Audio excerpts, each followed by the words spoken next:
Well, the first mission was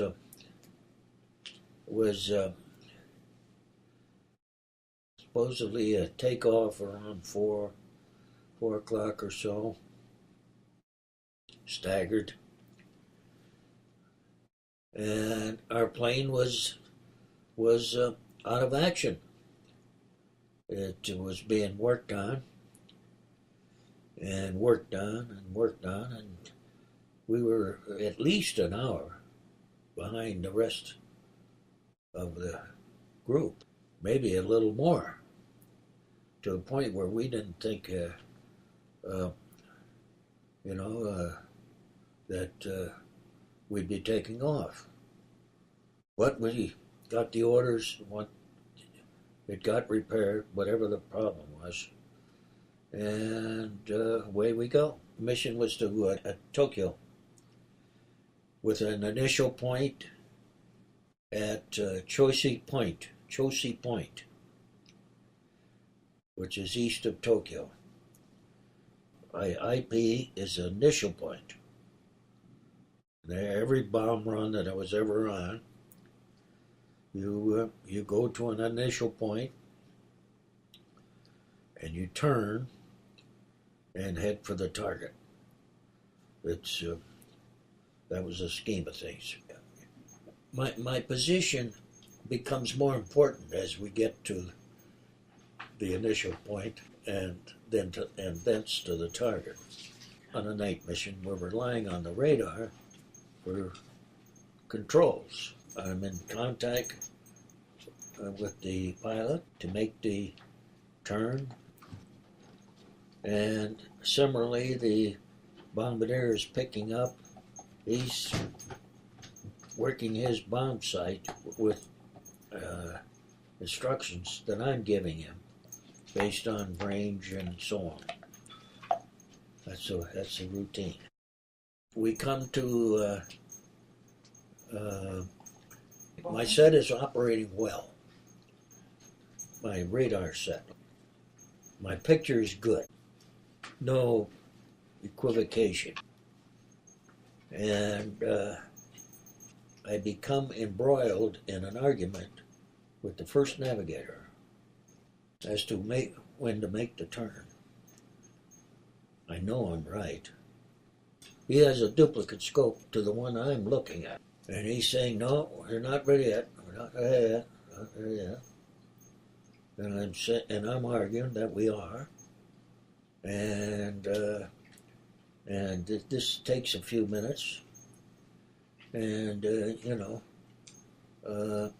longer we proceed, a minute is worth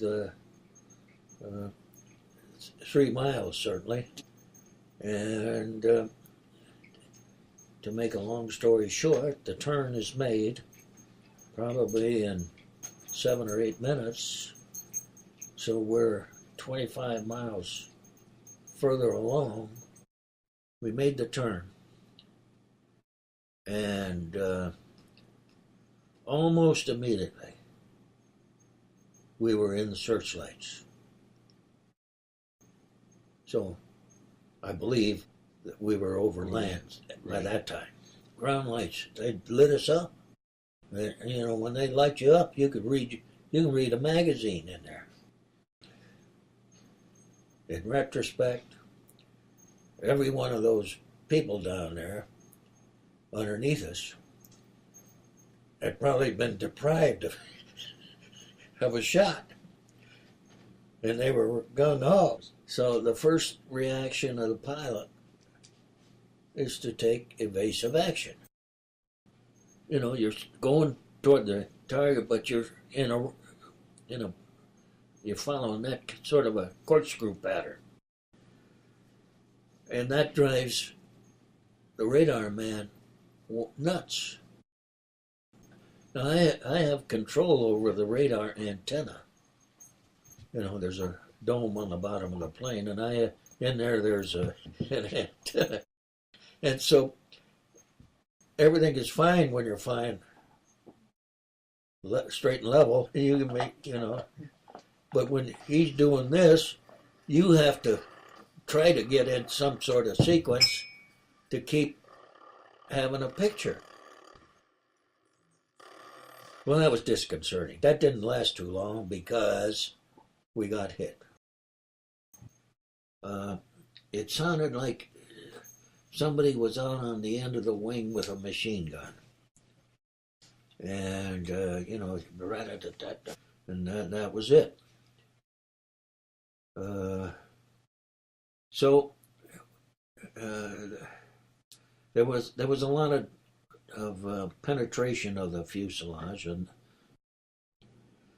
and the pilots noticed right away that they didn't have as good a control on a couple of the controls as they were used to.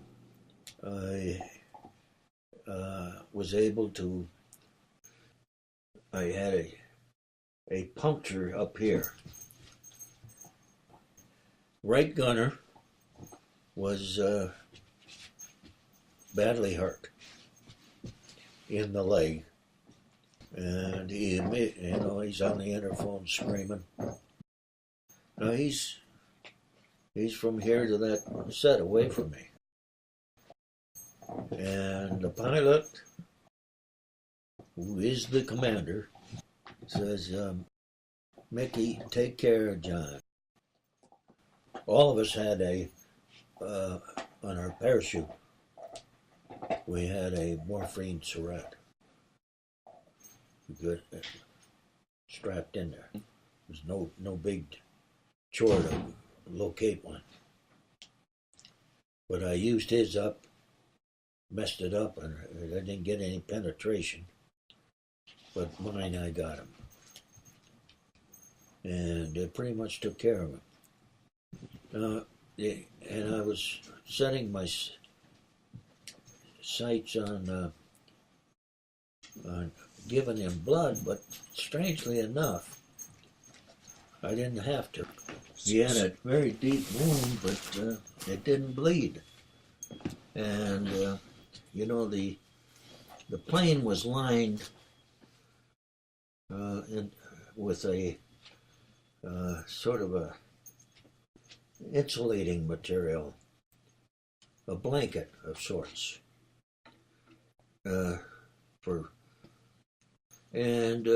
enough of that got, I think, blown into the wound that it tended to clot. So thank God I didn't have to get involved with that. Well, the bombardier will he'll toggle in on a dark spot. The goddamn city is ablaze. So we'll try to drop them where the fire is not. After we got away from Japan, the engineer and co-pilot at different times checked different things, and they discovered that the trim tabs on the rudder and the ailerons were severed. But none of the primary controls were severed. So the pilot decided that to view as much with those cable severances, you never know what another one, more vital one, might have been nicked. He decided that it was time to find Ewo, which is on our course. We didn't go out of our way. Ewo, here we come. So we got to Ewo, and Ewo has a nasty habit of having a steam cloud over it at times of the day. Mm-hmm. Certainly in the morning, early morning. This is early morning. And of course it has that mountain, Suribachi. So you got to watch what the hell you're doing. And the pilots had, first time in, they had to penetrate this cloud cover that hung over the island, get down to see the runway, see where the hell they were at. And they weren't lined up well enough the first time, so we had to go around. And we came back and gave it a second try. And the pilot set her down. Maybe not just the way he'd like to. He got her down. So I'll never forget. We